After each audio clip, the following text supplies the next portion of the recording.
Subscribe कीजिए the Mangal TV को और बेल आइकन को दबाइए हमारी लेटेस्ट वीडियो देखने के लिए। नमस्कार दोस्तों, मेरा नाम है मुकेश और आप देख रहे हैं द मंगल टीवी। देश में अभी हाल ही में सीबीएसई के अलावा कई राज्यों में अलग अलग विषयों के परीक्षा परिणाम घोषित किए जा रहे हैं।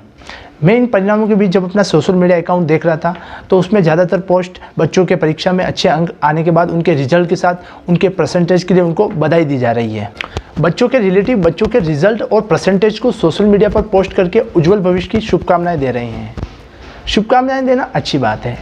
बच्चे इन एग्ज़ाम्स के लिए साल भर मेहनत करके अच्छा परिणाम हासिल करते हैं, मगर बच्चा अच्छा अंक लाए और उसको पर्सनल तौर पर बधाई दे तो ठीक है, इससे उसका हौसला बढ़ता है। लेकिन जो ये सोशल मीडिया पर बधाई देने का जो चलन चल पड़ा है, उससे उन बच्चों पर क्या असर होगा जो एक अच्छी मेहनत के बाद भी एक एवरेज परसेंटेज लाते हैं। लोगों द्वारा बच्चों के परसेंटेज को सोशल मीडिया पर बड़ा चढ़ाकर बताया जाता है। यहाँ कहाँ तक सही है? माना कि मेरिट लिस्ट में आने वाले बच्चों को ऐसी शुभकामनाएं सोशल मीडिया न्यूज़पेपर पर दी जाती है, वह ठीक है, परंतु अगर आप 65-70% वाले बच्चों को भी शुभकामनाएं दे रहे हैं, काफ़ी लोग इस बात से सहमत नहीं होंगे। वह कहेंगे कि भला बधाई देने में क्या हर्ज है।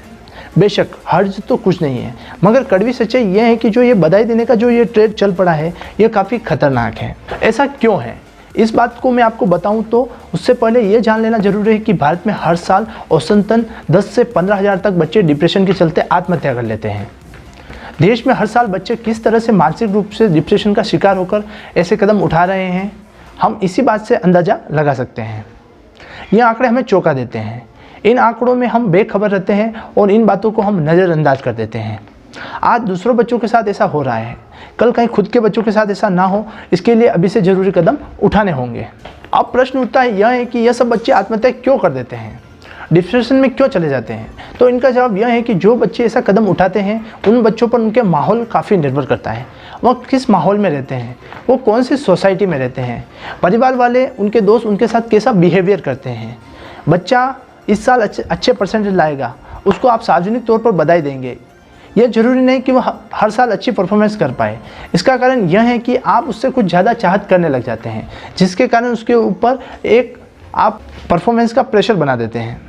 अच्छे मार्क्स लाने के लिए हम बच्चों को एक जीतने वाली दौड़ में शामिल करने की कोशिश करते हैं। हालांकि बच्चों के बीच पढ़ाई का कंपटीशन होना बहुत ही ज़रूरी है, इससे बच्चे पढ़ाई को एक प्रतियोगिता समझकर अच्छी परफॉर्मेंस कर पाए। लेकिन हम भी उस दौड़ में शामिल कर देते हैं कि तुम्हें इतने अंक लाने हैं, तुम्हें इतने परसेंटेज लाने हैं, शर्मा जी का लड़का इतना मार्क्स लाया है, अब की बार तेरे को उससे ज़्यादा मार्क्स लाने हैं। इन सब बातों से बच्चों को खुद को एक प्रेशराइज महसूस करने लग जाता है। उसको इस बात के लिए प्रेशर में डाल दिया जाता है कि उसको हर हाल में ज़्यादा से ज़्यादा परसेंटेज और मार्क्स लाने हैं। इन सब बातों को बच्चा सहन नहीं कर पाता है और ख़ुद को अकेला महसूस करने लग जाता है।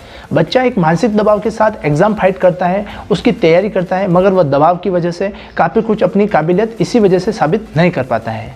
ये बात सोचने लग जाता है कि और मेरे फ्यूचर का क्या होगा। हम सबसे बड़ी गलती कहाँ कर रहे हैं? हम सबसे बड़ी गलती यह कर रहे हैं कि हम अपने बच्चों को दूसरे बच्चों की तरह मानने लग जाते हैं। हमारे बच्चों को भी दूसरों बच्चों के बराबर रखने की कोशिश करते हैं। हर बच्चे का दिमाग एक जैसा नहीं होता है, उसमें कुछ कमी हो सकती है। आप उनको इतना प्रेशराइज मत कीजिए कि कल वह आपका ही दुश्मन बन बैठे। आपको बच्चे को हर हाल में सपोर्ट करना पड़ेगा, उसकी इच्छाएं, उसके अधिकारों को आपको सम्मान करना पड़ेगा, उसके साथ एक दोस्त जैसा बिहेवियर रखना पड़ेगा। तभी जाकर बच्चा अपने आप को एक स्वतंत्र समझेगा और वह स्वतंत्रता से अपने हुनर को बाहर निकालेगा।